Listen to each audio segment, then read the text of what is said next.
Los delitos de género constituyen una de las manifestaciones más graves de la violencia y la desigualdad que persisten en nuestras sociedades. Se caracterizan por aquellos actos de agresión, discriminación, abusos cometidos contra una persona que por razón de su sexo, género e identidad de género afectan principalmente a mujeres y personas en situación de vulnerabilidad. Conductas que pueden adoptar diversas modalidades: violencia física, psicológica, sexual, económica, patrimonial e incluso digital. Cada una con consecuencias profundas en la dignidad, seguridad y derechos humanos de las víctimas. Abordar este tema no solo implica entender sus tipologías, sino también reconocer la urgencia de prevenir, sancionar y erradicar todas las formas de violencia de género para construir una sociedad más justa e igualitaria. ¿Y quién mejor para abordar este tema que la magíster Ariadne Maribel García Angulo, con el tema de violencia contra la mujer, un acercamiento a los delitos de género en Panamá? La magíster Ariadne es actual magistrada de la Sala Segunda de lo Penal con más de 32 años como servidora judicial de carrera. Cuenta con maestría de Derecho de Familia, Niñez y Adolescencia, maestría en Derecho Penal y Procesal Penal, posgrado en Derecho Procesal Penal con énfasis en principios constitucionales de sistema penal acusatorio, posgrado en Derecho Procesal, posgrado en Derecho, en Docencia Superior, así como certificaciones en competencias para magistrados del Tribunal Superior Civil y diplomado en sistemas acusatorios, así como certificación del curso inicial para operadores. Podríamos continuar leyendo la hoja de vida, pero creo que la mejor carta de presentación es la propia ponencia de nuestra magistrada. Cedemos el micrófono, honorable magistrada.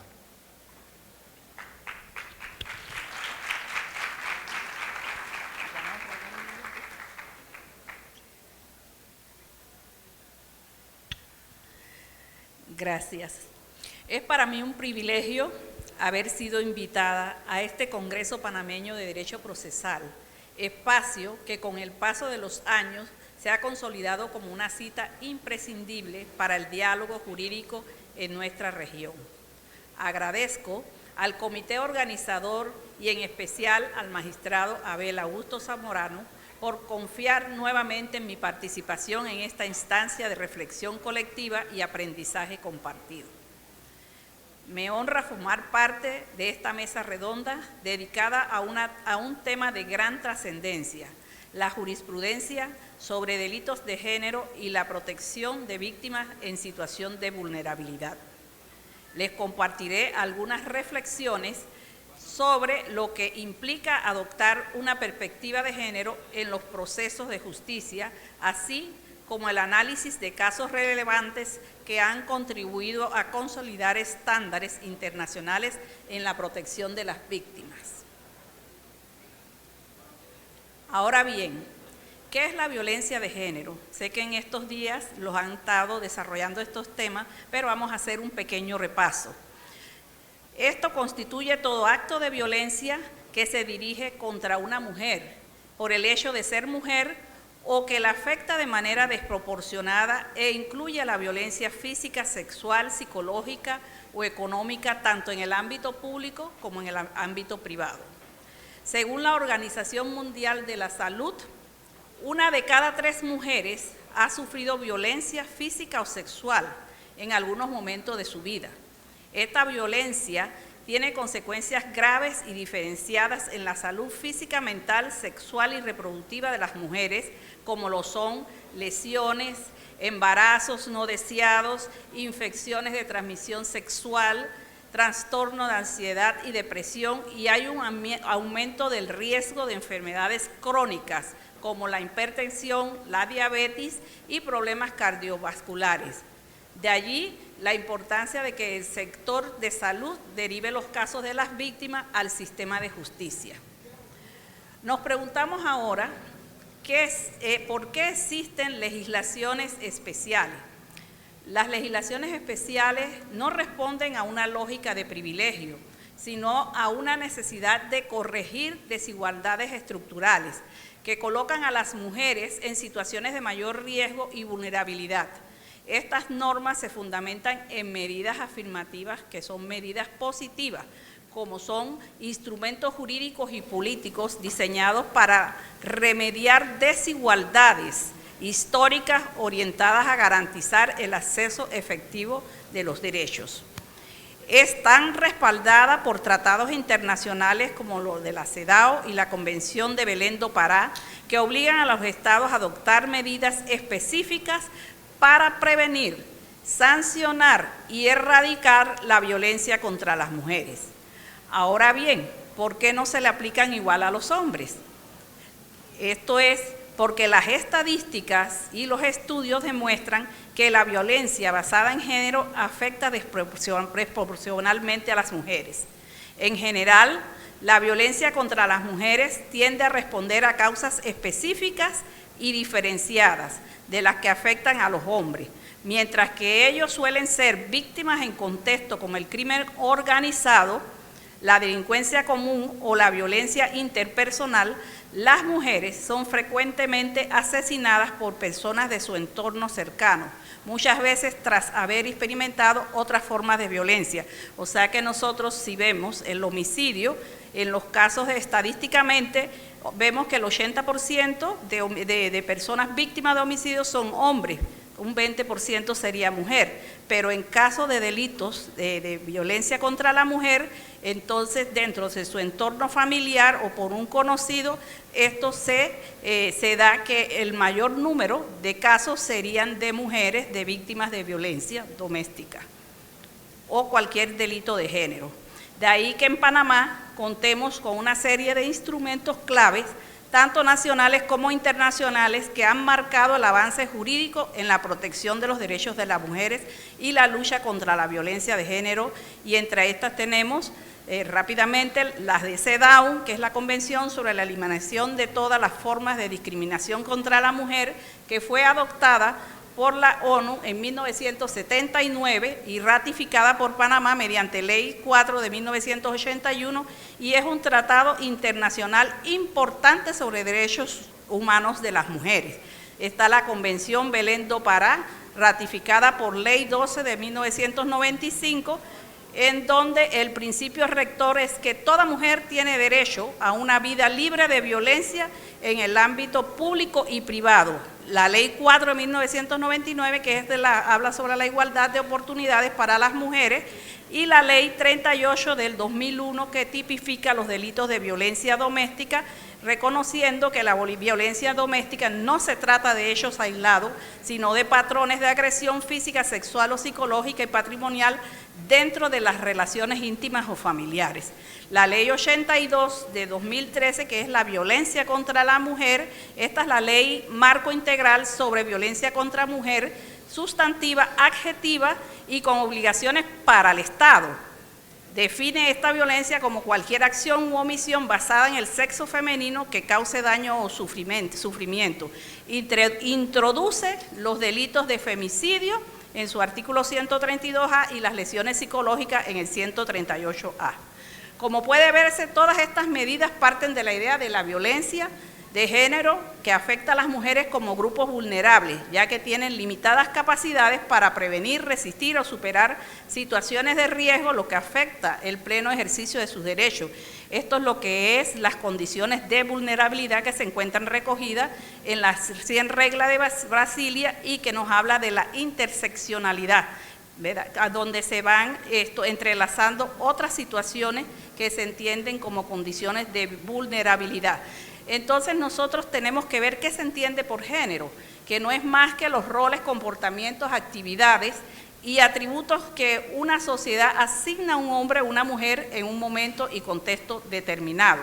Partiendo de esta realización, las sociedades fijan estereotipos, sesgos y prejuicios en cuanto a los roles que cada uno debe desempeñar. Los estereotipos son generalizaciones simplistas sobre diferencias en roles que deben desempeñar hombres y mujeres. Ejemplo, pensar que las mujeres son naturalmente más emocionales y los hombres más racionales. Prejuicios son, por ejemplo, juzgar a las mujeres por su apariencia en lugar de su capacidad. Sesgo, ejemplo, el hombre debe ser principal proveedor de la familia. y de ahí la importancia de incorporar la perspectiva de género, que va a ser explicada aquí también, que no es más que una herramienta de análisis que nos permite identificar los motivos por los cuales las mujeres y niñas son víctimas de delitos, así como los tipos de violencia basadas en género que sufren en sus distintos ámbitos de la vida. Procedemos entonces rápidamente a examinar algunos pronunciamientos de la Corte Interamericana de Derechos Humanos. El primer caso que hemos elegido es el de Campo Algodonero contra México en el 2009. Es uno de los casos más emblemáticos en América Latina sobre violencia de género, especialmente por femicidio. Es un precedente clave sobre la violencia de género y la obligación estatal de prevenirla. Aplicó por primera vez la Convención Belén do Pará. Entre el año de 1993 y 2003, en Ciudad de Juárez, México, vivió una ola de femicidios. Más de 100 mujeres fueron asesinadas o desaparecidas, lo que alarmó tanto a la sociedad mexicana como a la comunidad internacional. Este caso se refiere a la desaparición y asesinato de 3 jóvenes mujeres en el año de 2001. 2 mujeres, 2 de ellas eran menor de edad y una adulta, y ambas eran escasos recursos. Aquí vemos condiciones de vulnerabilidad e interseccionalidad, porque estamos hablando de mujeres pobres, menor de edad y hay una adulta. Estas mujeres fueron encontradas sin vidas en un campo algodonero, de ahí el nombre de este caso. La Corte Interamericana responsabilizó al Estado mexicano por la desaparición y asesinato. ¿Por qué? Porque no se adoptaron las medidas de prevención por la falta de diligencia en la investigación, de lo que resultó que no se sancionara a los responsables. Y lo más grave, que hubo discriminación estructural de género en el tratamiento de estos hechos. Se ordenó una serie de medidas de reparación, entre las que estaban actos públicos de reconocimiento de responsabilidad, ofrecer disculpas, reparación integral del daño e indemnización económica a las familias de la víctima. También se dispuso construir un monumento conmemorativo en honor a las mujeres asesinadas e implementar reformas legales y políticas para prevenir la violencia de género. Los estándares jurídicos que se desprenden de este caso son la debida diligencia reforzada, que ya ha sido aquí señalada en la charla anterior que tuve la oportunidad de escuchar, en los casos de violencia contra la mujer. ¿Y esto qué significa? Que los estados tienen la obligación de prevenir, de investigar, de sancionar y reparar este tipo de violencia, no de forma genérica, sino con enfoque especializado, sensible y de género. Que la falta de acción o negligencia estatal puede ser considerada una forma de violencia institucional y discriminación, que los estados deben actuar desde el primer momento, con protocolos adecuados, sin estereotipos y minimizar los riesgos. De igual forma, se delimitó que la reparación integral no puede limitarse a la restitución formal, sino que debe abordarse a través de una restitución, una indemnización, una rehabilitación, una satisfacción y garantías de no repetición, a fin de que se corrija las condiciones que permitieron la violencia. Este caso, este fallo, se convirtió en un precedente fundamental en el sistema interamericano de derechos humanos. Marcó un antes y un después en cómo se entienden los feminicidios y la responsabilidad estatal frente a la violencia estructural. Fue la primera vez que la Corte Interamericana de Derechos Humanos aplicó la perspectiva de género en su análisis jurídico. Esto quiere decir que no basta con investigar, sino que hay que hacerlo reconociendo los estereotipos, los patrones de discriminación y el contexto estructural. El segundo caso es el conocido como el caso VBC y otros contra Nicaragua del 2018. Este caso se refiere a la violación de los derechos de una niña, BRP, víctima de abuso sexual continuado por parte de su padre, HRA, y a la respuesta deficiente por parte del Estado nicaragüense. Aquí lo importante es que el papá era militar y a él se le había dado la custodia de su hija. Entonces, a pesar de que la madre denunció desde el 2001, el Estado no garantizó el proceso adecuado ni acceso efectivo a la justicia, con demoras procesales, falta de protección y uso de estereotipos. Tras varias irregularidades procesales graves, el acusado fue declarado inocente y la violación sexual no fue debidamente investigado. En este caso, que también fue llevado a la Corte, se determinó la responsabilidad del Estado demandado por múltiples violaciones a los derechos de la niña y su madre, en perjuicio de su integridad, protección judicial y las garantías procesales. Se destacó la especial situación de las niñas y adolescentes en casos de violencia por razón de género y que consiste en la debida diligencia reforzada a la luz del Corpus Juris Internacional de Protección de los Niños y Niñas. Y aquí en este caso la Corte avanzó porque además integró en la atención del caso la Convención Internacional de los Derechos Humanos, que es otro documento internacional que forma parte de la convencionalidad. Se ordenó medidas de reparación igualmente, como tratamiento médico, psicológico, psiquiátrico para la víctima, publicación de la sentencia, pago de indemnizaciones por daños materiales y otros, medidas de no repetición, y también se dispuso que se le diera capacitación a los operadores de justicia sobre género, niñez, sobre todo. El estándar jurídico aquí, que casi lo vemos en todo y se repite, es el de la debida diligencia reforzada y más importante en los casos de abuso sexual a favor de niñas y adolescentes. La exigencia de un protocolo especializado, atención integral y protección contra la revictimización, rechazar prácticas judiciales que perpetúan el estereotipo o negligencia institucional, reafirmar que la justicia debe adaptarse a la edad, género y contexto de la vulnerabilidad y la reparación integral. Aquí se reconoció la doble vulnerabilidad de la víctima por su edad y género. Aquí vemos lo que es nuevamente el tema de la interseccionalidad. Dentro de este pronunciamiento también se habló sobre el derecho del acceso a la justicia en tiempo razonable, y esto porque aquí la niña vivió con su padre toda la vida y fue muchos años después que se logró hacer un juicio justo, el cual fue posterior, y este término fue después posteriormente profundizado por la Corte Interamericana dentro del caso Sales Pimenta contra Brasil en el 2022. Aunque no es un caso que se puede catalogar como de violencia de género, sí puede aplicarse su enfoque tomando en cuenta que la víctima trabajaba defendiendo los derechos de los grupos vulnerables y se estableció los criterios para determinar el estándar de justicia en tiempo razonable. Aquí vamos a tratar de terminar, que yo sé que se me terminó el tiempo, pero es un tema bastante complejo.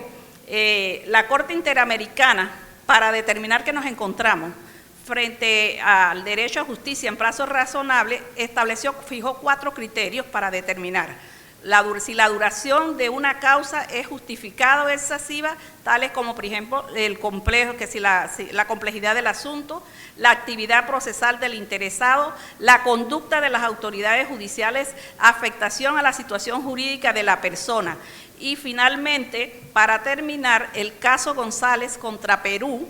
Esta era de una mujer que fue detenida porque fue acusada de terrorismo y fue abusada sexualmente en la cárcel, aparte de tortura, y entonces la Corte Interamericana en este caso determinó que la tortura esto es un estándar, o sea que la violación sexual de una persona en una cárcel, o sea bajo la custodia de una institución, es considerado tortura, y al ser considerado tortura es un caso de lesa humanidad.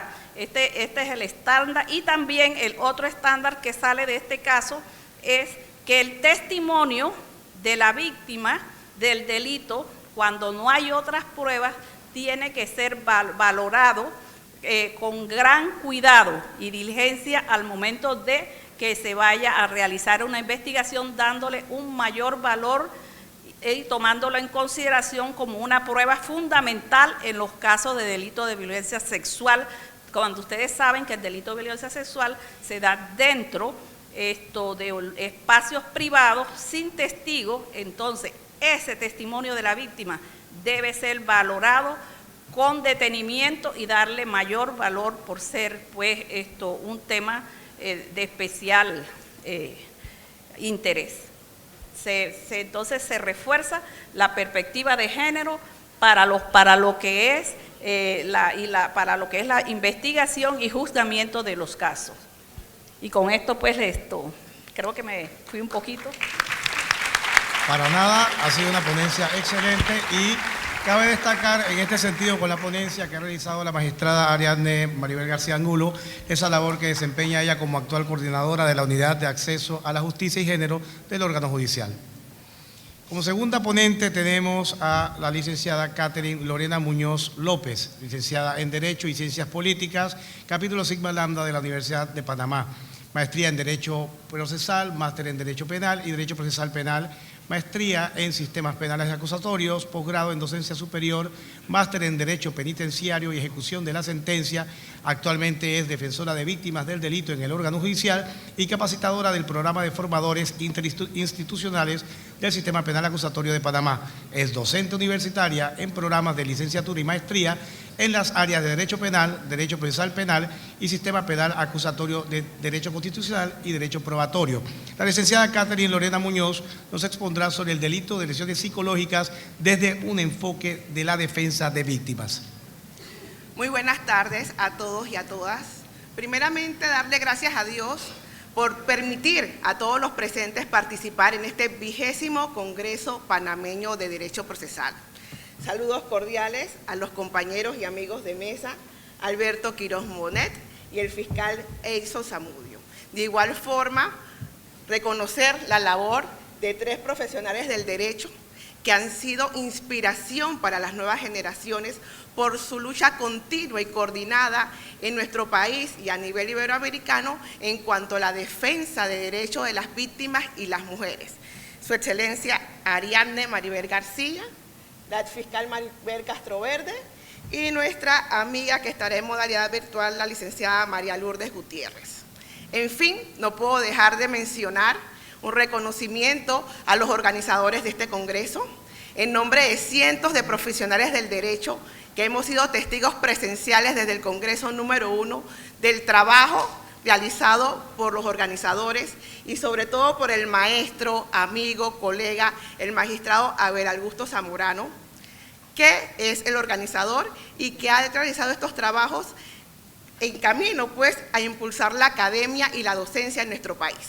Ahora bien, nos ha tocado hablar sobre un tema bastante especial, el delito de lesiones psicológicas, mejor conocido en el foro panameño como el delito de violencia de género, claro, desde el enfoque de la defensa de víctimas. Vamos a tratar de presentar un esquema integral de lo que es el fenómeno de la violencia de género, visto desde el enfoque de que es un delito que afecta directamente a las mujeres que se encuentran en un estado de relaciones de desigualdad de poder. Es necesario determinar que el enfoque tiene que ser integral, porque se tiene que tocar aspectos sociales, históricos, culturales que acreditan la realización o que se contemple en la legislación panameña como un tipo penal autónomo. Y es que la violencia de género, a diferencia de la violencia física, no deja huellas visibles y deja huellas duraderas, emocionales y muchas veces imperceptibles en aquellas mujeres que la sufren.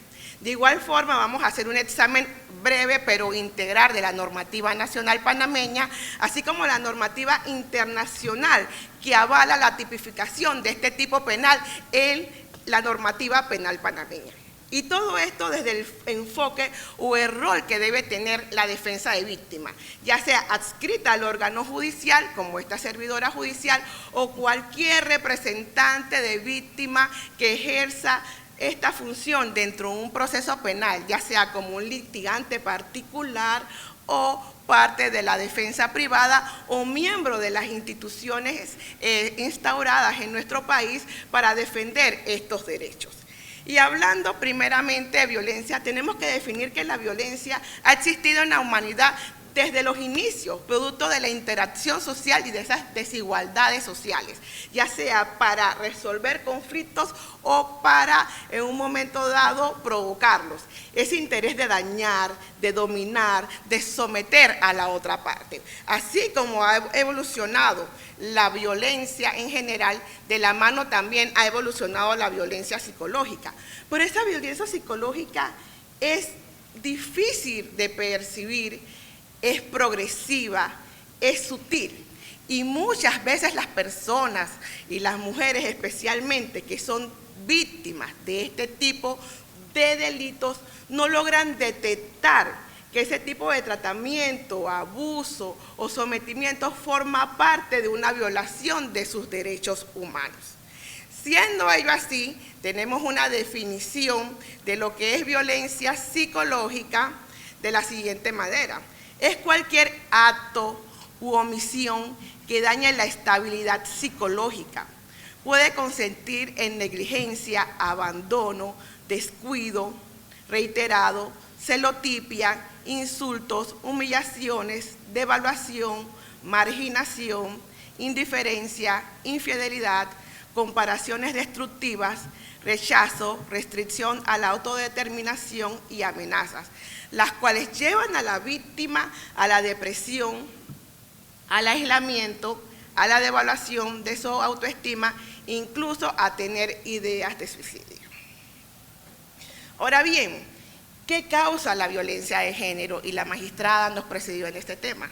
Son muchos los factores que pueden causar o ser parte de este fenómeno que hoy en día, a pesar de la evolución de la sociedad, todavía toca las puertas de los sistemas de justicia.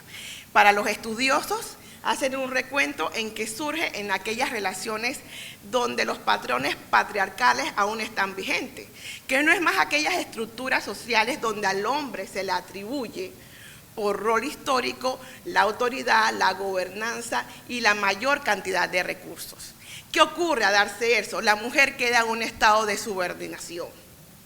Entonces, produciendo pues una estructura social desigual. Luego entonces, eso hace que se normalice un tema de relación o interacción entre hombres o mujeres basadas en el control y el abuso.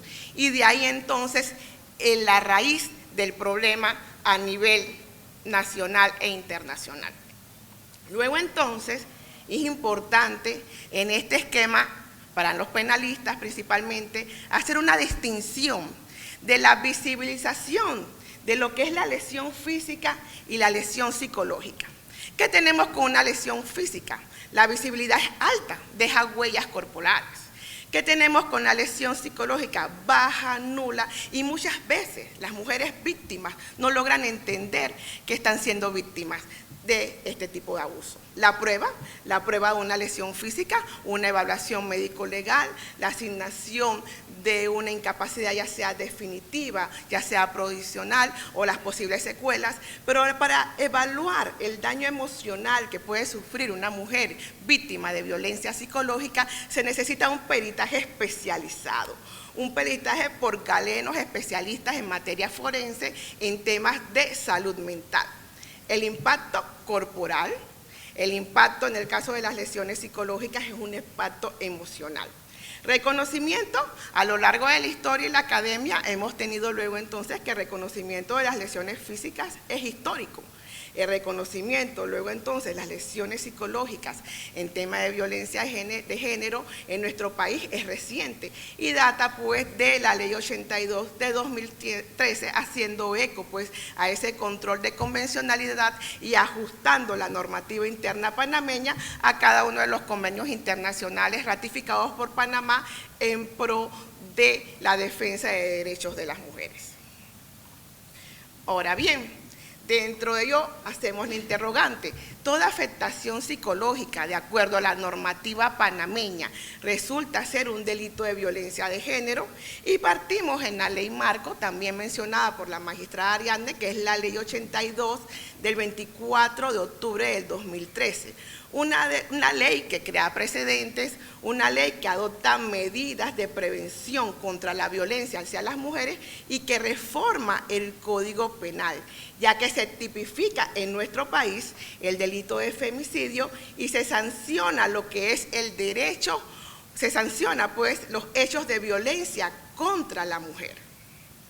Con esta ley se adiciona a nuestro Código Penal el artículo 138A y señala este artículo que violencia psicológica es aquella que se realiza mediante el uso de amenazas, la intimidación, el chantaje, la persecución, acoso contra una mujer, o la obliga o la haga hacer o dejar de hacer, tolerar explotación, amenazas, exigencias de obediencia o sumisión, humillaciones o vejaciones, aislamiento o cualquier otro tipo de conducta semejante. Vemos que es una serie de verbos rectores que en un momento dado pueden darse y configurar ese tipo penal. La sanción tipificada en nuestro Código Penal para este delito es de 5 a 8 años y en la modalidad agravada, cuando se produzca un daño psíquico, será una pena que aumentará de la tercera a la mitad del máximo de la pena. 138A, un ajuste en control de convencionalidad que realiza el Estado panameño, creando un hito a tipificarlo como un delito autónomo en la normativa panameña. ¿En qué contexto aplicamos este delito, el alcance? Bueno, se legisla en función de las relaciones de desigualdad que se dan entre hombres contra las mujeres, denominado violencia de género. Es distinto a otros tipos de violencia que se puedan dar por temas basados en género entre hombres, como el tema de la homofobia o transfóbica. El objetivo, garantizar ese derecho que tienen las mujeres a una vida libre de violencia, su salud emocional, su dignidad humana.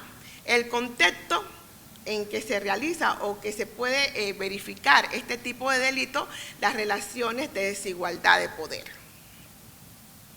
En la modalidad simple, vemos que este delito tiene que sobrepasar, pues, desbordar la capacidad que tienen las víctimas de momento dado de resistir o soportar el mismo. Cuando hablamos de la modalidad agravada tiene que darse prueba forense de la existencia de un daño emocional y que ese daño emocional tenga un nexo de causalidad directo con el hecho que estamos denunciando o estamos investigando en ese momento dado. Se tiene que valorar el riesgo que representa este hecho en contra de la mujer víctima, también presentar o determinar la cantidad de alteraciones que se puede tener a nivel de su vida social y de igual forma determinar o ajustarse que esa clínica o sintomatología que presenta la mujer va ligada a lo que es las huellas que deja ese delito en sí.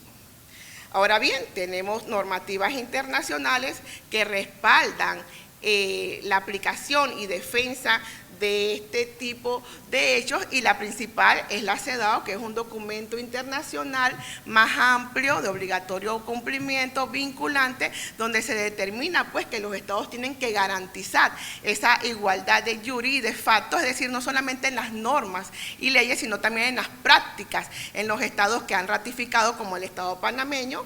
También tenemos la Convención Interamericana para prevenir, sancionar y erradicar la violencia contra la mujer, hito y eje esencial que logra la tipificación pues, del delito de violencia de género en nuestro país.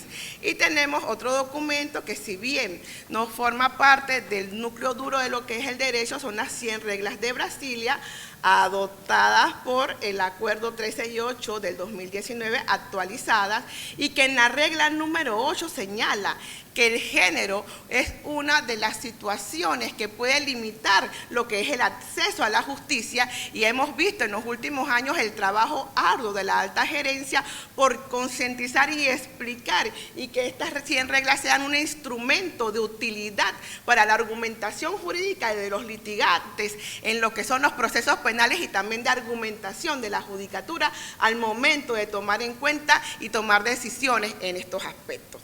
Luego entonces tenemos el rol del defensor de víctima. Ese rol del defensor de víctima tiene que ser también un rol integral, más allá de la norma procesal, más allá de la norma legal, más allá de la litigación, va de la mano con ese enfoque humano y emocional, porque es el primero en contener y tener ese acercamiento con estas víctimas en condición de vulnerabilidad. Se debe trabajar en prevenir lo que es la llamada revictimización secundaria.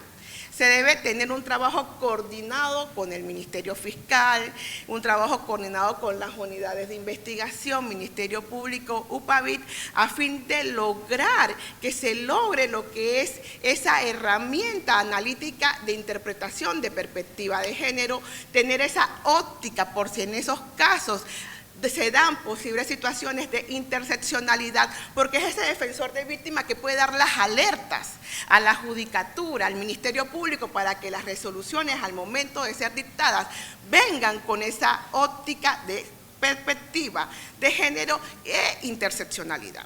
De igual forma, es aquel que tiene la contención necesaria para evitar un fenómeno muy claro, muy marcado en estos tipos de delitos, que es la retractación de la víctima y el abandono del proceso, por situaciones que son exógenas, pero que van ligadas a esa desigualdad, abuso de poder y a ese trato histórico de subordinación en que las mujeres han estado a lo largo de la historia y cumplimos con el cometido. Gracias. Muchas gracias, licenciada Catherine López Muñoz, por esa excelente ponencia. Nuestra siguiente expositora es la licenciada Maruquel Castroverde, ex fiscal del Ministerio Público, licenciada en Derecho y Ciencias Políticas, posee estudios de posgrado, ha ejercido los cargos tal como acabo de mencionar, de fiscal superior coordinadora de la sección de homicidios y femicidios de San Miguelito, directora de la Escuela del Ministerio Público, Secretaría de Derechos Humanos, Acceso a Justicia y Género, fiscal superior coordinadora de la sección de asistencia a juicio en delitos comunes de la Fiscalía Metropolitana, fiscal superior anticorrupción, fiscal superior de asuntos civiles, subsecretaria general, fiscal de circuito en la especialidad de delitos contra la libertad e integridad sexual y asistente de fiscal, especialista en delitos de violencia contra las mujeres, académica e investigadora y autora de las obras La víctima y la prueba de los delitos sexuales y el femicidio y otras formas de violencia contra la mujer, experiencias de la investigación, directora de la Oficina de la Mujer de la Procuraduría de la Administración. La doctora Maruquel Castroverde nos entrega la exposición de la legítima defensa con perspectiva de género, el desafío de su aplicación en las causas de homicidio a cargo de la mujer contra el hombre alegado maltratador.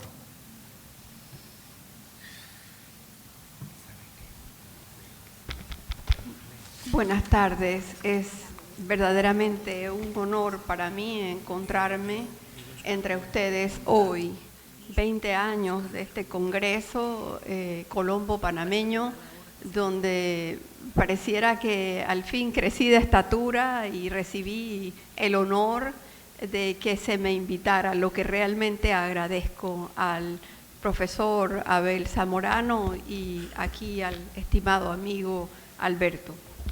El tiempo corre y me apresto a abordar este tema que debo confesar, para quienes tienen el libro que escribí de el femicidio y otros delitos de violencia contra la mujer por motivos de género a raíz de la Ley 82 del 24 de octubre de 2013, que me era un pendiente que me perturbaba desde entonces, qué ocurría con la mujer que mataba al hombre en una situación confrontacional donde su vida estaba en riesgo. Es decir, necesariamente abordar el tema de la legítima defensa en un libro que lo que hacía era hablar de femicidio y de todos los tipos penales que se integraron al Código Penal derivados de esta ley y que son múltiples, uno de los cuales fue abordado hace muy poco por la colega Catherine.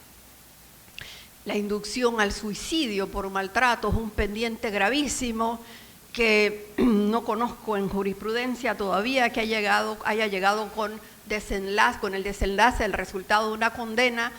Esos son desafíos que en el terreno del probatorio todavía no han sido afrontados, ni aún porque estemos hablando ahora más que nunca de la perspectiva de género, porque por ahí van a ver que diré con contundencia que no basta hablar de perspectiva de género, que hay que internalizarla aquí para llevarla acá y traducirla a la motivación que debe ser reforzada de sentencias, ya sea que confirmo que la hay y la usé o que la voy a descartar para justificar la anulación de una sentencia, que he escuchado ya que muchas se están anulando porque se aplicó la perspectiva de género en contravía al entendimiento del debido proceso.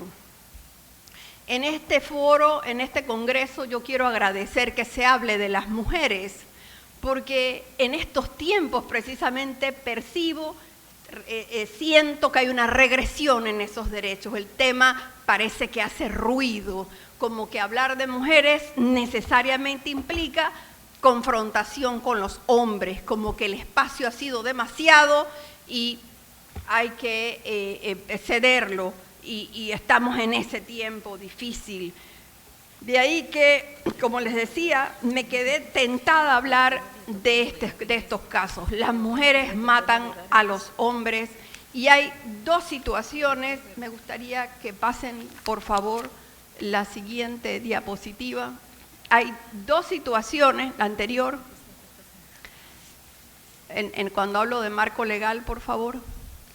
Hay dos situaciones específicas que examinar con esto de hay agresión injusta, el medio racional empleado para defenderse y no hubo provocación, es decir, estamos ubicados en un contexto de situación confrontacional, y aquellos que vengo estudiando de derecho comparado y también algún caso aquí en Panamá donde la situación no es confrontacional y se habla de legítima defensa postergada o retardada.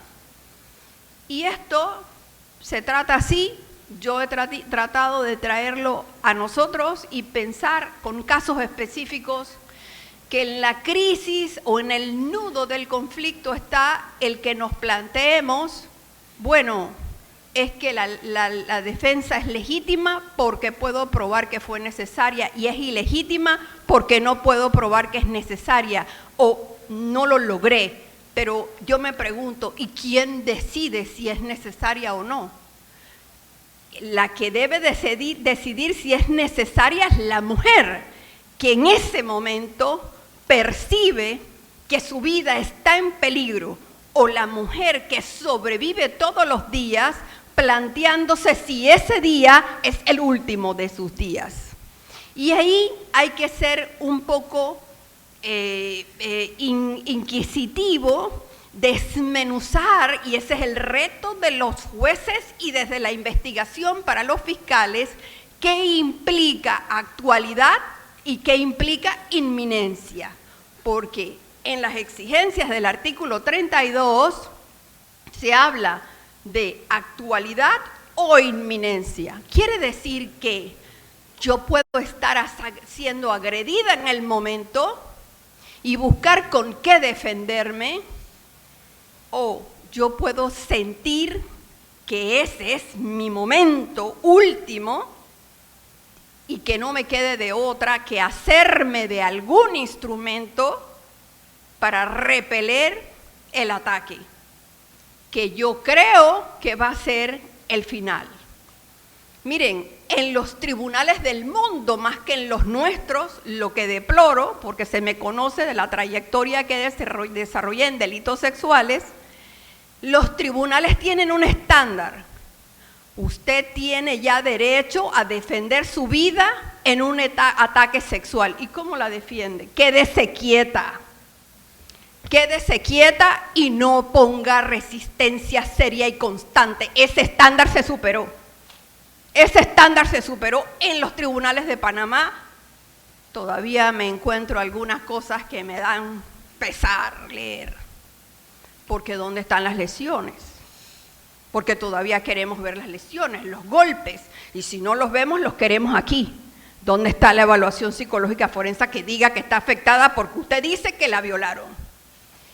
Lo mismo entonces acá. ¿Dónde están los golpes? Porque usted lo mató. Yo puedo conceder que hay casos, voy a concederlo aquí en público, que hay casos, cuidado, donde lo que podría haber es una venganza. Yo puedo planificar hacer esto y lo hago. Pero para eso está el territorio fértil, abundante, ¿de qué? De la actividad probatoria de las partes, de un lado y del otro. Porque para eso está la contienda en el espacio de la investigación judicial, si es que se imputan cargos. Entonces, mi planteamiento es, ¿de qué sirve entonces hablar de perspectiva de género? Y es que ahí está el meollo del asunto por el que vine hoy. Porque, veamos, por favor, pásenme esto hacia lo que dice la Comisión Interamericana. Ahí, no, aquí. Hablamos aquí del derecho internacional de los derechos humanos. Hemos escuchado a la magistrada hablar de algunos de los tantos fallos que en los últimos 7 años se han generado, y no los voy a aburrir citándoselos todos.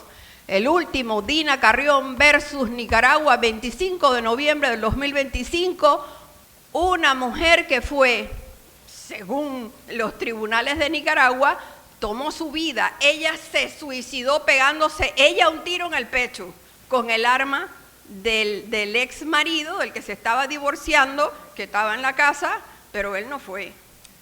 Él no fue. Ella se mató pegándose un tiro en el techo. Dina Carrión versus Nicaragua. Y de nuevo se reiteran los estándares: debida diligencia reforzada, motivación reforzada. Hay que hacer todo cuanto se pueda y se debe hacer para que la investigación registre los medios de prueba de calidad para acreditar una cosa u otra. Pero en el terreno de la perspectiva de género, cuando se trata de una mujer violentada, ¿qué hay que acreditar? Las relaciones desiguales de poder, el contexto. La Corte Interamericana reclama la acreditación del contexto. Usted no se puede desapartar del contexto. Usted tiene que ver qué estaba pasando en esa vida de esa mujer y ese hombre. Y es una responsabilidad del Estado, el agente del Estado, fiscal y juez, debe hacerlo, porque ya es tiempo que sepan que es el control de convencionalidad difuso en sede nacional, que no solo es concentrado a manos de la Corte Suprema. Lo tienen que hacer los litigantes y lo tienen que hacer los fiscales y los jueces. Y los auxiliares también deberían saber un poquito lo que significa. Por ahí escuché recientemente a una juez de una corte decir, una juez Nolasco decir, que en el centro del derecho hoy en día, más que nunca ya no está la ley, están la Constitución y están las convenciones. Entonces a estudiarlas, cómo se aplican, cómo se traducen a los hechos, cómo cumplimos la proclamada dignidad humana que está en la columna vertebral del sistema penal acusatorio. Qué rico es hablar de humanidad y no cumplirla. Qué rico es decir, somos insensibles humanamente y cumplimos derechos humanos, pero no nos conectamos a cómo están siendo interpretados todos los días por la Corte Interamericana. Entonces yo les voy a traer un caso porque se me acaba el tiempo. Miren, en esta investigación, que es parte de mi segundo libro, o sea, la actualización del femicidio, porque uno tiene que investigar, uno no debe hablar por hablar. Uno tiene que investigar, vaya, métase a las cárceles, vea qué está pasando. Por eso saludé a la ministra, porque por ahí me he metido a ver cositas. Y de gratis, no cobrando, porque eso que se dicen de que en las cárceles están los que no pueden pagar, es verdad. Es verdad. Y esta joven tiene 26 años. Esta joven estaba en relación de pareja con este señor desde los 14, ojo. Y tenían un hijo, estuvieron juntos 10 años, tuvieron un pequeño tiempo en que se separaron porque él no paraba de maltratarla de mil maneras, ¿sí? Pero ella se mantenía allí y tuvo con él una hija. En ese breve tiempo de separación se une en pareja a otro sujeto. Escogió mal una vez más con ese sujeto queda embarazada y como el otro no se desenganchaba de ella ni ella de él, porque esas cosas pasan, son fatalismos que se cargan como cruces, entonces ella queda embarazada, va y le dice, mira, yo estoy embarazada, le dice la mamá del sujeto, le dice, espérate un momentito, ese hijo no es de él, porque él no puede tener hijos. Entonces, bueno, ella va y queda como recogida con el primero. ¿Qué le iba a decir el primero? Sí, ven, yo me hago cargo, somos los 4, ahora una familia, Pero la violencia siguió porque ahora había un argumento más. El hijo ajeno, el hijo que ¿por qué? Porque resultó que sí era del otro por el colorcito. El marido de siempre era blanco y el otro tenía colorcito, así que era del otro. Pero ese otro cayó en la cárcel y esa historia no viene al punto. Él no paraba de maltratarla, como les digo, ahora verbalmente, psicológicamente y de todas las formas que se puedan imaginar. Una madrugada, él ya había estado ausente 1 día y medio y ella sabía que cuando regresara iba a venir entonado. ¿De qué? De licor y de drogas, ¿sí? Así que en esa madrugada ella sabía lo que le esperaba, él se mete por la ventana, porque no por la puerta, no encontraba cómo abrir, no sé, ella tenía la puerta cerrada, se mete por la ventana y se le va encima. La agarra por el cabello, esa es su historia, la traquea contra la pared. Los hematomas en la cabeza de ella están en el examen médico forense presentes. La golpea con una varilla, también tiene los golpes en un costado. O sea, hay un examen médico forense que acredita las lesiones de las que ella da cuenta. En ese enfrentamiento, ella se hace de un cuchillo y lo que ella refiere es que lo ha cortado en la mano. Logra tomar su niña de 4 años y su niño de 1 año y sale a toda prisa de la casa. ¿Buscando qué? Salvar su vida. Llama a su mamá, le deja al más chiquito y a ustedes, ¿a dónde cree que se van? Me queda 1 minuto, pero les tengo que contar lo que pasó. ¿A dónde creen que se fue? Se fue a la fiscalía directamente a poner la denuncia y a pedir una medida de protección. Ella no se escapó, no se evadió, no fue para ninguna parte. Ella fue a la fiscalía, pero en la fiscalía, porque los casos se acumulan, ustedes saben cómo es el trámite, yo no voy a hablar mal de la fiscalía, así que vamos a dejarlo allí. Se demoraron 3 horas en trasladarla como, estamos hablando de Chepo, en un patrulla de la policía a que que se le notificara la medida de protección. Cuando llega, la puerta está cerrada. Ella se mete por la ventana, porque si él entró por aquí, yo también voy a entrar, y ella le abre la puerta al policía, a los policías. Y cuando los policías entran, ven el rastro de sangre y encuentran al señor sentado en el sanitario, pantalones abajo, tenía un torniquete a esta altura de la pierna, a esta altura, porque tenía una herida ahí y el rasguño en la mano. ¿Qué dice el médico? Ahí mismo los policías le dijeron, usted lo mató, porque estaba muerto. ¡Pam! Queda prendida. Ella iba por una medida de protección y quedó prendida. Y hoy está detenida hace 1 año y 6 meses, con el cargo de homicidio doloso agravado. Y le han ofrecido un acuerdo de pena de 15 años. Bueno, qué peor que el examen, la necropsia del sujeto dice que la lesión no es necesariamente mortal, que murió a consecuencia de la hemorragia prolongada por casi 3 horas. Aquí todos son expertos en penal. Todos son expertos en penal, están aquí, la mayoría saben de penal básico, teoría del delito. Esto es lesiones personales con consecuencia muerte. El acuerdo que le ofrecen 15 años para recalificar igual, y la legítima defensa con perspectiva de género, ¿dónde está? ¿Dónde está? ¿Quién va a matar a alguien? Le va a dar aquí, en la pierna, y con los golpes que ella tiene. Eso pasó, y peor, me encontré otro caso en Colón. La señora apuñaló en la pierna al sujeto estando ella embarazada, estaba cansada ya de todos los insultos y ofensas, era una porquería, te voy a tirar en una zanja, tú te revuelcas con cualquiera, eres una perra, eres una zorra, eres. Agarró y le puso un cuchillo en la pierna para asustarlo. ¿Cómo se murió? Desangrado.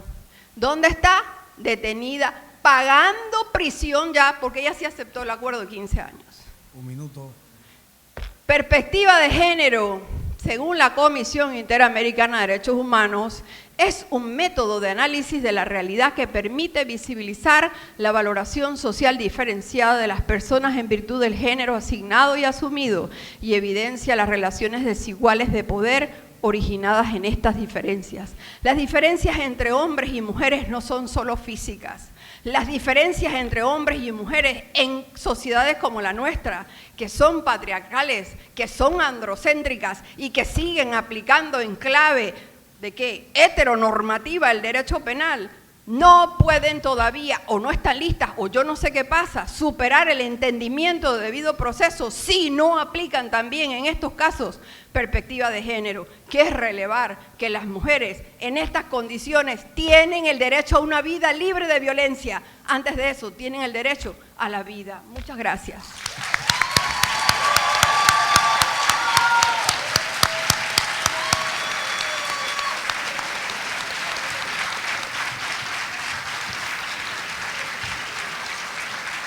Muchas gracias. Diría en buen español, menuda exposición. Bueno, tenemos a un siguiente expositor, es el licenciado Eison Zamudio González.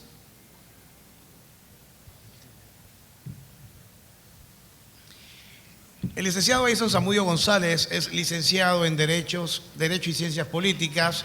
Posee maestría en Derecho Ambiental, maestría en Derecho Procesal Penal, en Docencia Superior, posgrado en Mediación y Conciliación, especialización en Políticas Públicas con Perspectiva de Género, tercera edición de Granada, España.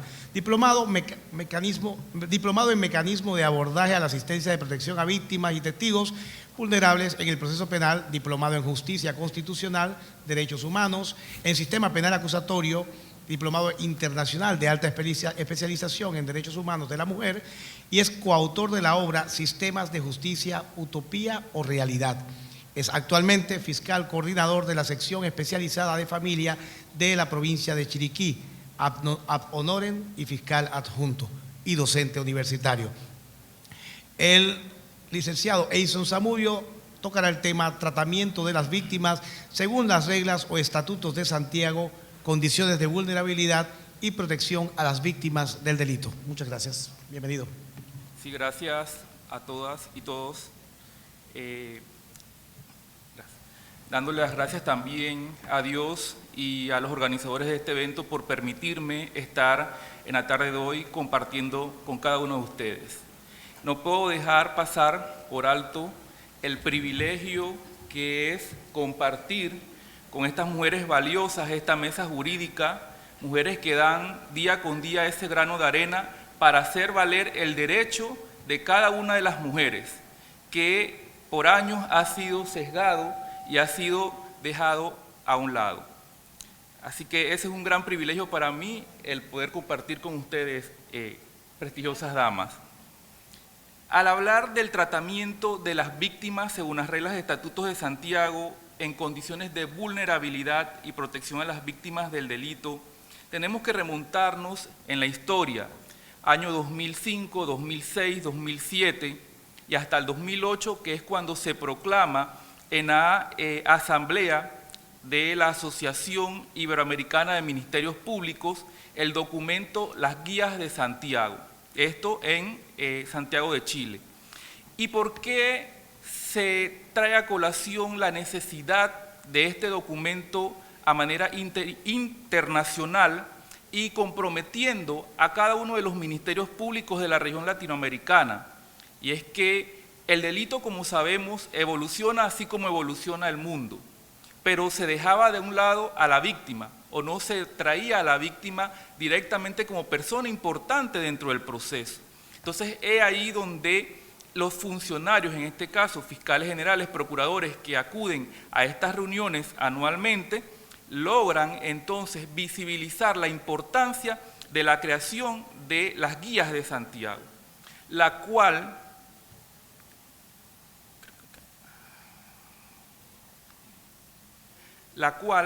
mantiene principios rectores, dentro de los cuales están el respeto a los derechos humanos de esa víctima del delito y que accede a la justicia para ser retribuida y para ser resarcida en el daño ocasionado, como ser humano. Interés superior del niño, niña o adolescente, muy importante, toda vez que ese interés debe prevalecer sobre los demás intereses pues, que se vislumbran en otro tipo de víctimas. Abordaje interdisciplinario. El Ministerio Público, los ministerios públicos en la región tienen la obligación de abordar de una forma consensual cada uno de esos abordajes o de esa atención a las víctimas del delito. La no discriminación, el resguardo de la privacidad de la víctima, que también es de manera fundamental parte de un proceso, y la no revictimización. ¿Y cómo se logra esa no revictimización? No estereotipando, no señalando o cuestionando a la víctima del delito, porque recordemos que es la víctima, mas no es la investigada en un proceso, y muchas veces se tilda a la víctima como si tuviese ella la culpa, y esto va en esos estereotipos y ese machismo enquistado en América Latina, y que muchas veces no es culpa de la propia sociedad, sino que viene ya de generación en generación. La naturaleza jurídica de las guías de Santiago radican en que se constituyen esos estándares mínimos imprescindibles para la adecuada atención, trato procesal, protección de las víctimas, testigos y otros sujetos procesales dentro del marco propio de cada uno de los estados. Dentro de otros principios rectores de las guías de Santiago tenemos el principio de protección, el principio de necesidad y proporcionalidad, y también el principio de reserva y confidencialidad, que ya lo abordamos. En ese principio de protección entra el análisis de la vulnerabilidad de la víctima que acude al Ministerio Público o al Ministerio Fiscal para ser pues, protegida y ser atendida por esta entidad. En cuanto a las guías de Santiago y los destinatarios de la medida, como hemos manifestado, ¿quiénes van a ser estos destinatarios? Las víctimas, los testigos, peritos y cualquier otro actor procesal que el propio documento define. Y las personas que tengan un doble rol dentro del proceso, en este caso víctimas que se convierten en testigos, también tienen esa prevalencia. Las guías de Santiago establecen especial referencia en cuanto a las víctimas de trata de personas, relevancia también a los delitos de violencia doméstica, referencia también especial a los niños, niñas, adolescentes como víctimas, y también a las víctimas indígenas y también víctimas extranjeras. Quiero situarme en el punto de las víctimas de violencia doméstica, que son con las víctimas que alrededor de 20 años llevo trabajando dentro de la Fiscalía de Familia. Y es aquí donde yo pongo mi alerta sobre este delito, el cual efectivamente no es como cualquier otro delito, porque yo siempre digo, en los delitos de trata de personas, en los delitos de violencia sexual y violencia doméstica, vamos a trabajar como fiscales, pero vamos a trabajar con el dolor humano, el dolor de una víctima, el dolor de esta persona que busca, inclusive en la experiencia, que el fiscal la escuche para contarle esa situación que está ocurriendo dentro de su núcleo familiar o con cualquier otro miembro de la familia, y que es muy importante entonces que este funcionario esté sensibilizado con este tipo de víctimas. que no se cuestione, como manifesté, a la víctima, porque, por ponerles un ejemplo, la señora María Pérez, usando un nombre hipotético, puede venir 1, 2, 3 veces, y esas 3 veces puede ser que quiera acudir al sistema, interpone una denuncia, pero el día de mañana ya no la tengo. ¿Por qué? Porque dice, no, ya no voy a continuar con el proceso, o no quiero, pese a que es un delito que no es desistible, no quiero pues cooperar simplemente con el proceso porque ya me arreglé. Pero es ahí donde viene el tema de la perspectiva de género, el tema de la sensibilización que debe tener el funcionario en este sentido, de ver que esa víctima está en un ciclo de violencia doméstica o que puede tener también algunos grados de codependencia amorosas, emocionales o económicas, porque la mayoría de los casos que nos llegan a nosotros a la Fiscalía de Familia, ¿qué nos dice la mujer? Bueno, fiscal, pero es que yo voy a retirar la denuncia porque no tengo un sustento económico, y él es el único sustento económico de mis 5 hijos y de mi persona. Entonces, nosotros quedamos, oye, ven acá, ¿qué es lo qué ocurre en ese núcleo familiar? Pero más que preguntarnos eso, tenemos que buscar también una asistencia integral, y esa asistencia integral y las propias guías de Santiago lo refieren así: el Ministerio Público por sí solo no podrá gestionar cada uno de esos mecanismos, sino que tiene que haber una articulación interinstitucional a través de ¿qué? De las propuestas de políticas públicas que vayan estables en el tiempo y que sean políticas públicas fortalecidas, más no políticas públicas que se implementen y en 5 años pues se olvidan. Entonces, todos estos mecanismos, al conjugarlos, sí forman un cúmulo de acciones que van tendientes a garantizar esa protección a la víctima de manera integral. Esto hablándolo en los casos de violencia doméstica. En los casos de trata de personas, como lo manifestaba antes, en estos casos, y por eso las guías también hacen referencia específica y especial a este tipo de víctimas, porque en muchos de estos casos la víctima no reconoce tampoco que está siendo tratada, que está siendo explotada sexualmente. Entonces, esta víctima simplemente se niega inclusive a acceder al propio sistema o que el sistema le colabore, porque lo ve normal, lo normaliza. Y lo mismo pasa con el tema de la violencia doméstica. En cuanto a la referencia especial de las víctimas niños, niñas, adolescentes, son seres humanos que sabemos no comprenden esa ilicitud de lo que les puede estar ocurriendo en un momento dado, y por eso se enfocan también las guías en este tipo de víctimas. Las víctimas indígenas. En mi comarca Nove Buglé,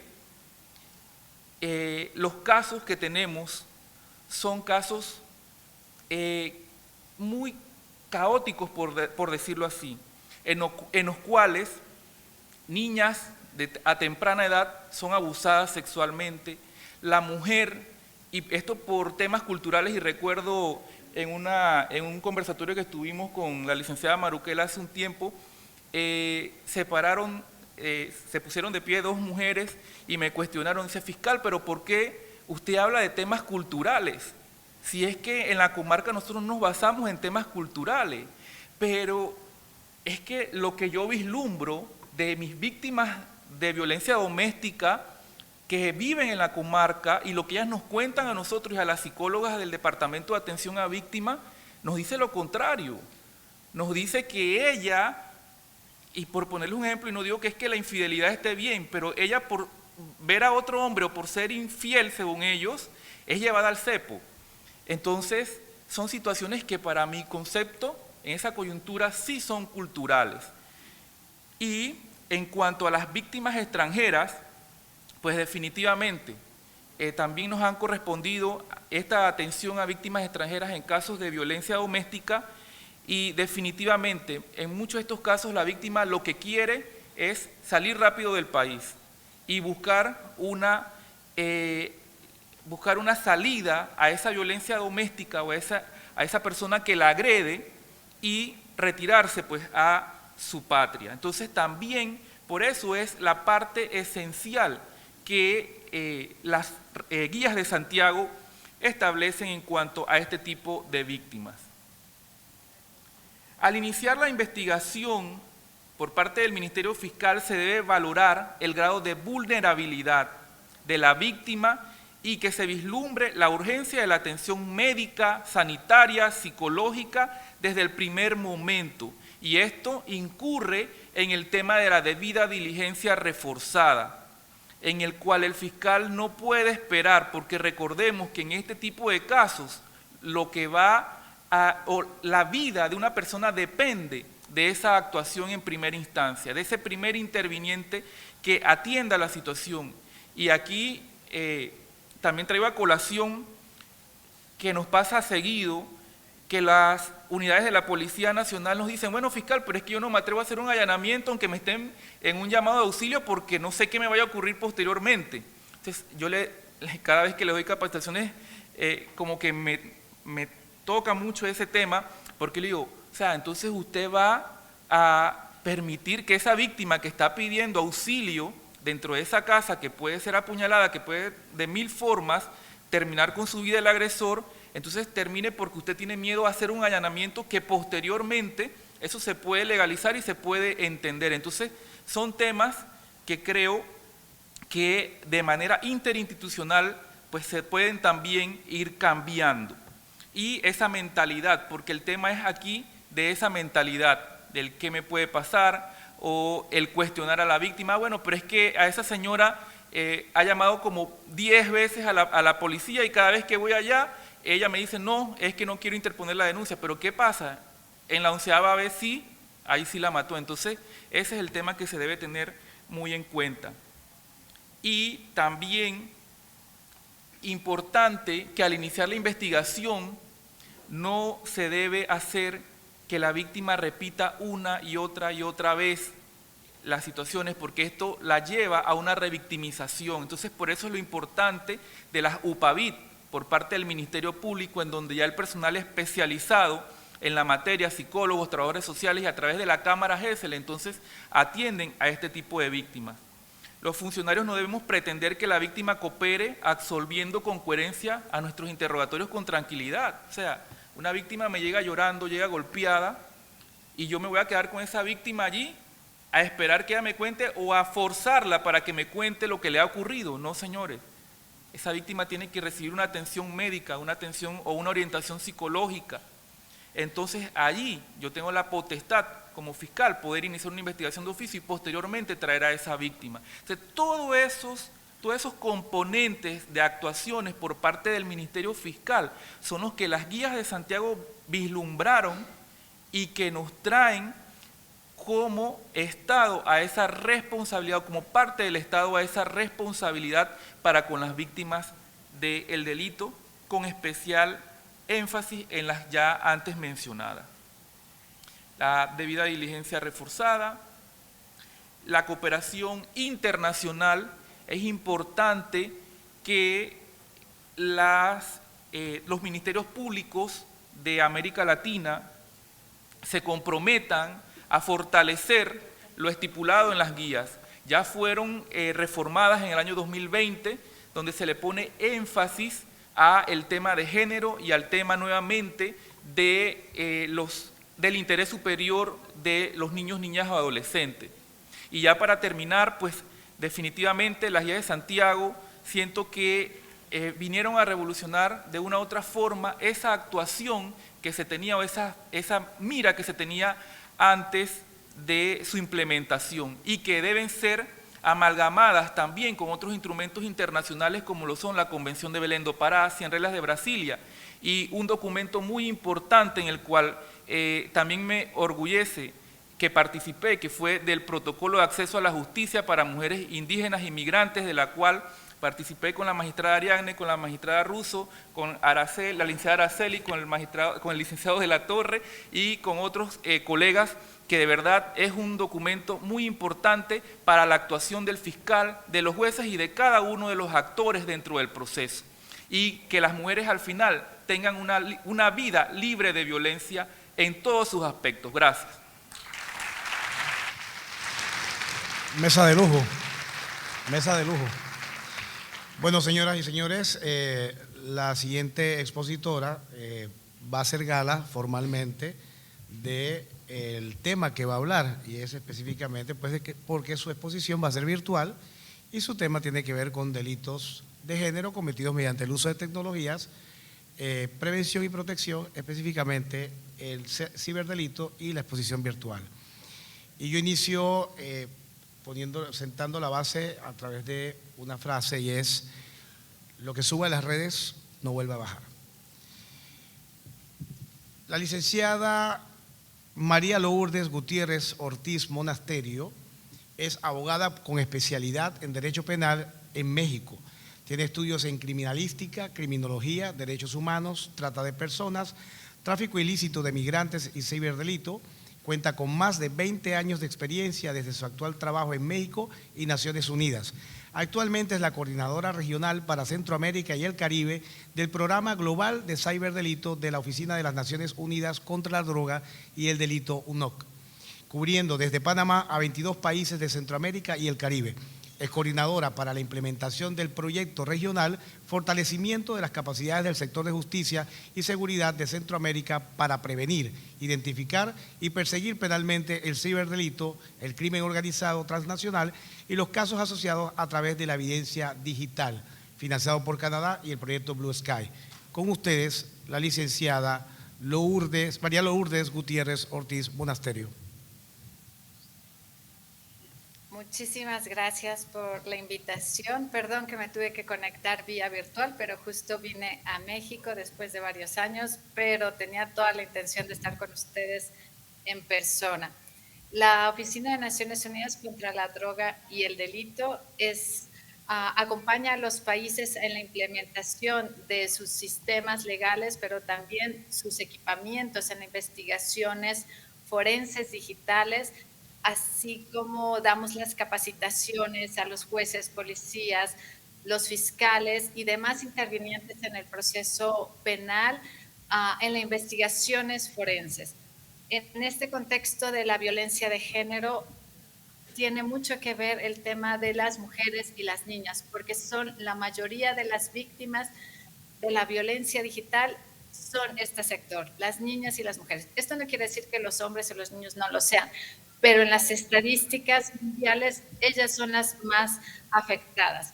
¿Qué es lo que sucede? Que tenemos delitos como grooming, sexting, sextortion, que están afectando a nuestros niños y a nuestras niñas adolescentes, donde un adulto está en contacto con un niño o con una niña, le empieza a pedir fotografías, le empieza a hacer conversaciones, a ganar su confianza, y los niños o las niñas empiezan a tenerle más confianza a esta persona que no conoce en internet y empieza a compartir estas imágenes de ellos desnudos, por ejemplo.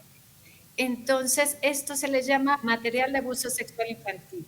Yo sé que nuestra legislación en Panamá se llama pornografía infantil, pero a nivel internacional ya es más material de abuso sexual infantil, para que podamos cambiar nuestro lenguaje. Y entonces, en ese contexto, es que los niños cada vez más están compartiendo más material. Ahora ya también los niños se toman sus propias fotografías. Entonces, es autogenerado. ¿Qué es lo que sucede? Que ahora un niño casi desde los 8 años ya le damos un celular y lo está conectado todo el tiempo, y por más que cerremos nuestra casa en las noches, no desconectamos el internet. Y aunque desconectemos el internet, están con su data del celular conectados todo el tiempo. Entonces los pedófilos han encontrado un nicho donde pueden contactar a cientos de niños al mismo tiempo, muchísimas víctimas, y alguno de ellos va a caer. Entonces, con este grooming, y ellos envían alguna imagen o hacen una videollamada con estas personas que piensan que es una mujer o que es un hombre, pero en realidad es un señor que está buscando este material de abuso sexual infantil, y ahí viene la sextortion. Sextortion es cuando te dicen: si no me mandas más imágenes, si no me mandas más videos, o nos vemos en persona, y obviamente cuando en persona abusan sexualmente de los niños, entonces voy a publicar todas tus fotografías en tu escuela, se las voy a mandar a tus papás, tu reputación ya está perdida, tu vida está perdida, Y claro, un niño, imagínense lo mal que se puede sentir, que han compartido sus imágenes en internet y que además ya no tiene control para su difusión, porque fotografía que suban ustedes al internet o tan solo que la tengan en su celular y su celular se ha hackeado, ya, olvídenlo. El internet no olvida. Entonces es parte de lo que hablaban ustedes antes del derecho al olvido. Y ahora viene como les dije, el sextortion, estamos hablando de los niños que comparten material, pero también como adultos. Cuando ustedes se toman fotografías o videos con su pareja o le mandan un video sexy, y claro, su pareja no sabe si en 3 años va a seguir siendo su pareja. Entonces viene ese sextortion o esa tratar de difamar a la que fue mi esposa o la que fue mi mujer, y publican esta información en plataformas como Pornhub, OnlyFans, o crean perfiles falsos en Facebook y te ponen tus imágenes y dice, ella está en este teléfono, búscame y yo te voy a dar trabajo sexual. Y en realidad la mujer empieza a recibir mensajes y obviamente se da cuenta que han difundido sus imágenes íntimas sin su consentimiento. ¿Qué es lo que sucede? Que el internet no había regulaciones internacionales para que los países se pusieran de acuerdo. ¿Y qué es lo que viene ahora? Los países se pusieron de acuerdo, han trabajado 3 años para una nueva convención de ciberdelito. La Asamblea General de Naciones Unidas ya la aprobó en diciembre del año pasado. Pasa a firma ahora en Vietnam a octubre para que los países que estén interesados en ser signatarios de la convención puedan firmarlo y en su momento igualmente ratificarlo. Y esto nos va a servir al sistema de Naciones Unidas, ayudarles a crear sus legislaciones o adecuar sus legislaciones ya a este marco internacional, a regular estas plataformas digitales, porque antes, si Facebook estaba basada en Estados Unidos, eran las reglas de Estados Unidos. Pero en Panamá, ¿cómo podíamos exigir a Facebook? Simplemente ellos hacían apoyos voluntarios, pero no había un apoyo específico o una legislación específica para Facebook o cualquier otra plataforma que tenemos digital. Y yo siempre les hago los ejercicios. Con sus propios celulares uno no sabe tanta información que está guardando y podemos ser víctima de cualquier delito, desde grooming, sextortion, pero también de ransomware, todos esos gusanos, phishing. Cuando ustedes reciben un correo y les dicen felicidades, ganaste un premio, o Banco General necesita que actualices tus datos, necesitamos que pongas tus contraseñas, o también pueden ustedes recibir una llamada, que justo ha sucedido eso en Panamá, una llamada desde África, y tú dices, ¿qué es esto? Yo no conozco nadie de África, y cuando contestan te ponen material de abuso sexual infantil del otro lado, te toman un screenshot o video y te dicen que tú estás viendo material de abuso infantil y te extorsionan. Tú no me mandas $300, te vamos a denunciar ante la fiscalía. Y en realidad es que eres víctima. Y la gente, algunas personas caen, y bueno, imagínense, si tienen, no sé, 100 posibles víctimas y 10 caen, pues ya ahí ganaste $3,000 en un ratito. Entonces, estos negocios ilegales en el internet, donde se venden tu tarjeta de crédito, cuando te clonan tu tarjeta de crédito, o sea, en el darknet pueden tener cualquier cosa. Puedes comprar un niño, puedes comprar un arma, puedes contratar un sicario, puedes comprar droga, puedes comprar armas, y obviamente no quiere decir que eso vaya a pasar impune, porque obviamente existe la policía digital, pero necesitamos reforzar a nivel de los países tanto el equipamiento, tanto el acceso como estos agentes encubiertos digitales, porque ¿cuántos agentes de la policía tenemos en la calle? Pero en Panamá, ¿cuántos agentes encubiertos digitales tenemos? ¿O cuántos policías cibernéticos tenemos?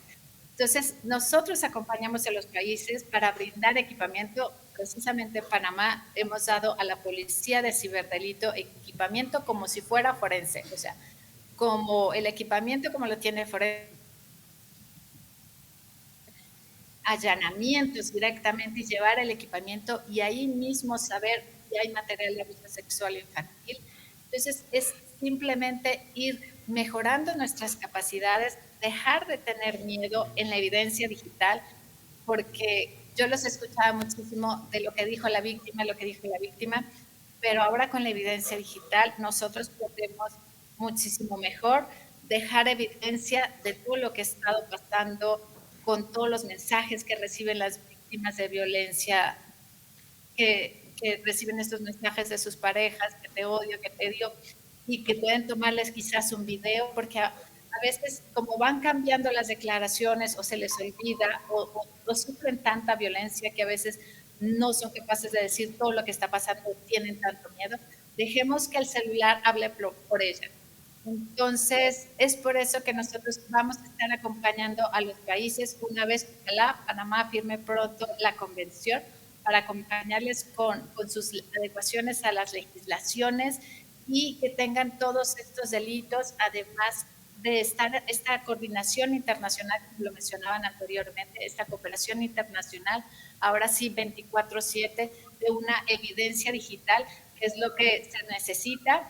Y sobre todo el reporte, porque muchas víctimas dicen, ay, no, ¿cómo reporto en WhatsApp? Y yo, pero es que están ahí los 3 puntitos, pídele. O sea, a veces las personas adultas no invertimos el tiempo para investigar o para hacer algo que debemos de hacer para poder investigar o reportarlo. A veces nos lleva mucho tiempo, pero es muy, muy importante reportarlo para que se puedan hacer las investigaciones, porque en el momento que no reportemos, es un delincuente cibernético que va a seguir haciendo. Y por desgracia en Panamá, bueno, tenemos muchos casos de explotación sexual infantil. Panamá tiene el reporte de NECMEC, National Center on Missing and Exploited Children. También ICACOPS, CPS, estamos en coordinación con ICED, Interpol, así que todo lo que sea material de abuso sexual y que sea identificado en línea, nos llegan los reportes a Panamá y se están identificando, se están haciendo los allanamientos. Hemos tenido sentencias ya de 30 a 32 años porque es la misma mamá con el padrastro que están abusando sexualmente de sus hijas y compartiendo el material en internet. Por desgracia están viendo a las niñas como un negocio de abusar de ellas y compartir este material y revenderlo. Imagínense el daño donde una niña víctima donde es tu propia familia la que te está explotando, no tiene para dónde irse. Necesita nuestra ayuda para ser rescatada, para ser identificada. Y bueno, yo no me quiero pasar porque ya sé que estoy en los 13 minutos, así es que cualquier duda, yo estoy aquí para acompañarles. Yo vivo en Panamá, así es que el abogado Alberto tiene mi WhatsApp, cualquier cosa ustedes se lo piden y nosotros también hacemos mucha prevención en las escuelas. Ahora cada vez los niños se les hace tan fácil tomarle una foto desnuda a otra compañerita y yo les explico cuando les doy las charlas de prevención en las escuelas, eso es producción de material, eso es un delito. Si alguien te envía la foto de una niña o un niño desnudo, eso es posesión y si tú le reenvías, eso es distribución. Los niños no identifican que están cometiendo delitos y es por eso que queremos llegar a más escuelas. Así es que si ustedes quieren que los acompañemos en alguna escuela, yo siempre voy con la policía de ciberdelito a darles charlas a las escuelas. Así es que le piden al abogado Alberto mi WhatsApp y yo los puedo atender. Muchísimas gracias por este espacio y estoy a sus órdenes. Muchas gracias, María Lourdes.